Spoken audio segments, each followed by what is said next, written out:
Bismillahir Rahmanir Rahim. Abdullah bin Mubarak Rahmatullah alayhi mentions in his book Az-Zuhud an incident of a man who came running to Fudail bin Bazwan Rahmatullah alayhi saying that so and so have said such and such thing about you, meaning has slandered you, has defamed you, and is speaking bad about you. Fudail bin Bazwan Rahmatullah alayhi stayed very calm, very composed, and he politely said, لَأَغِيظَنَّ مَنْ أَمَرَهُ, I am for sure going to enrage the one who commanded him. So people were expecting him to go out and search for the person who commanded him, but very politely he just said, يَغْفِرُ اللَّهُ لِي وَلَهُ, that may Allah forgive me and him. And so he was asked, Man amarahu, who commanded this person?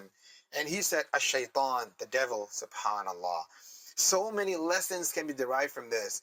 You know, when people come and they say bad things about us, do we become defensive? Do we just go and start attacking and bashing that person? Oh, so-and-so said such and such about me. Well, that person is not worthy of saying this because they're like this, they're like that, X, Y, Z. And we start slandering them. We start coming up with stuff and making up stuff about them that's not true. But what we learned from Fudail bin Bazwan and our pious predecessors is that they were very composed when people used to bash them.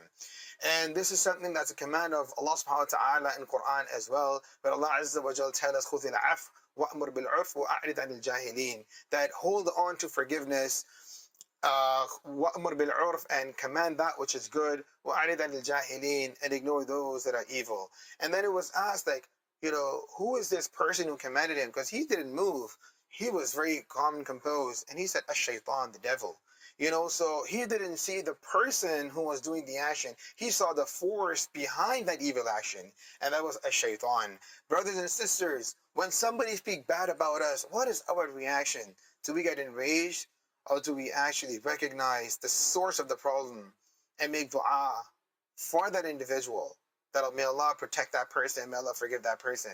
And even the dua of Fudail radiallahu anhu was Yaghfirullahu li walahu, may Allah forgive me and him. He started off by himself. And that's the goal and that's the aim, to really look within ourselves so that we can change ourselves first and foremost and be a source of guidance for those around us. May Allah subhanahu wa ta'ala bless us. May Allah subhanahu wa ta'ala forgive our sins. And may Allah subhanahu wa ta'ala eradicate all sorts of evil.